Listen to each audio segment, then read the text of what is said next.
Hello friends, good morning everyone. आप सभी साथियों का हिंदू धर्म की महागाथा के 17वें एपिसोड में अमित कुमार शुक्ला की तरफ से बहुत बहुत हार्दिक स्वागत। फ्रेंड्स, चौथे और अंतिम संन्यास आश्रम के दौरान व्यक्ति पूरी तरह भौतिक इच्छाओं का त्याग कर देता है और मोक्ष प्राप्त करने की दिशा में संयमित और तपस्वी जीवन यापन शुरू कर देता है। इसमें संसार के सामान्य क्रियाकलापों को पूरी तरह अरुचि और अनासक्ति पैदा करना जरूरी है। इसी तरह समाज की विभिन्न श्रेणियों यानी वर्गों में समाज में ज्ञान, संपत्ति और श्रम के वितरण के उपकरण के रूप में स्वीकार किया गया। यह कार्य जन्म से नहीं बल्कि योग्यता के आधार पर किया जाता है। वर्ण शब्द जाति से अलग है, लेकिन वेद पुराण इन दोनों में प्रायः उलझन पैदा करते हैं। प्राचीन ग्रंथों में वर्ण व्यवस्था का एक व्यवहारिक स्वरूप दिया गया है। वे कहते हैं कि क्रोधी या भोगी वृत्ति वाले तथा साहसी लोग क्षत्रिय कुल में जन्म लेते हैं। पशुपालन और खेती आदि की ओर रुझान रखने वालों का जन्म वैश्य वर्ण में होता है। हिंसक और अशुद्ध जीवन जीने वाले को शूद्र वर्ण मिलता है। इन सबसे ऊपर सबसे पवित्र और सदाचार के नियमों के प्रति समर्पित लोग ब्राह्मण वर्ण के होते हैं। धर्मशास्त्र में यह स्पष्ट तौर पर वर्णित है कि ये चारों वर्ण चरित्र, नैतिक बल, कार्यों और आचरण के बल पर सात्विकता को ग्रहण करते हैं।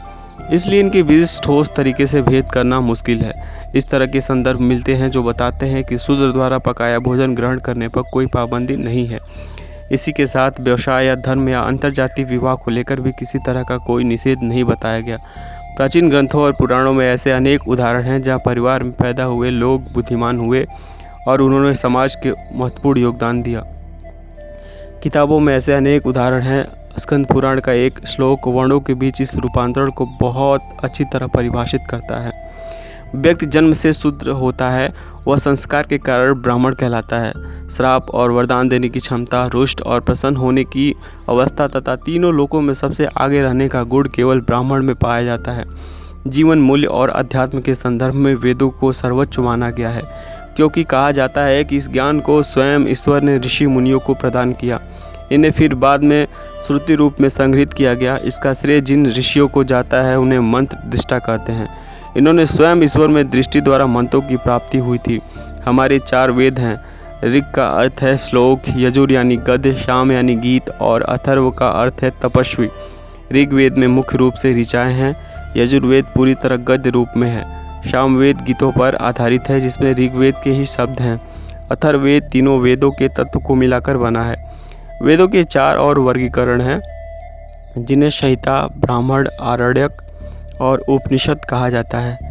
संहिता में मंत्र और प्रार्थनाएं हैं, जिन्हें कर्मकांड प्रमुख है। आरण्यक अनुष्ठान, यज्ञ तथा अन्य प्रतीकात्मक अनुष्ठानों से संबंधित ग्रंथ है। ब्राह्मण इन्हीं अनुष्ठानों और यज्ञ आदि पर लिखी टीकाएं हैं। आरण्यक और ब्राह्मण के फिर भी कई विभाजन किए गए, जिन्हें कर्म और ज्ञान खंड है। इसी तरह ध्यान, दर्शन और आध्यात्मिक ज्ञान पर चर्चा करने वाले ग्रंथ उपनिषद कहलाते हैं, जिन्हें मुख्य रूप से ज्ञान खंड माना जाता है।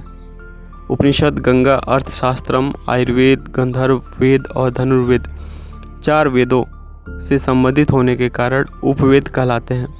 वेदों के 4 उपवेद बताए गए हैं: अर्थशास्त्र, आयुर्वेद, धनुर्वेद, गंधर्ववेद और अर्थशास्त्र। आयुर्वेद ऋग्वेद से निकला है। इसका ज्ञान पहले ब्रह्मा ने दक्ष प्रजापति को दिया था। इसकी 8 शाखाएं हैं, जिन्हें अष्टांग आयुर्वेद कहा जाता है।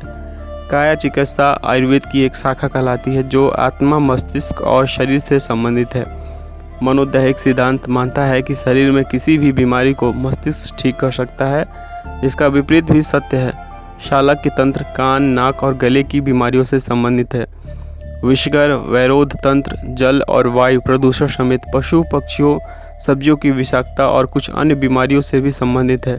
यह विसंगतियों को पहचानने और इनके इलाज के बारे में भी बताता है। कौमार भृत्य शिशु को जन्म से पहले और बाद की देखभाल का उल्लेख करता है। उसमें गर्भधारण के तरीके, इस विषय में संबंधित अन्य ज्ञान, इसके विधि विधान और प्रसूति विद्या के साथ कुछ बाल रोगों का भी उल्लेख है। शल्य तंत्र में भारत की प्राचीन शल्य चिकित्सा पद्धतियों का उल्लेख है, जो 3000 साल पहले से भी अधिक पुरानी है।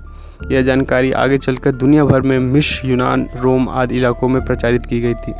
दोस्तों, धर्मशास्त्र में यह स्पष्ट तौर पर वर्णित है कि चारों वर्ण चरित्र, नैतिक बल, कार्यों और आचरण के बल पर सात्विकता को ग्रहण करते हैं। इसलिए इनके बीच ठोस तरीके से भेद करना मुश्किल है। इस तरह के संदर्भ मिलते हैं जो बताते हैं कि शूद्र द्वारा पकाया भोजन ग्रहण करने पर कोई पाबंदी नहीं है। इसी के साथ व्यवसाय या धर्म या अंतर्जातीय विवाह को लेकर भी किसी तरह का कोई निषेध नहीं बताया गया। प्राचीन ग्रंथों में, पुराणों में ऐसे अनेक उदाहरण हैं जब परिवार में पैदा हुए लोग बुद्धिमान हुए और उन्होंने समाज को महत्वपूर्ण योगदान दिया। फ्रेंड्स, इस तरह हिंदू धर्म की महागाथा का 17वां एपिसोड समाप्त हुआ।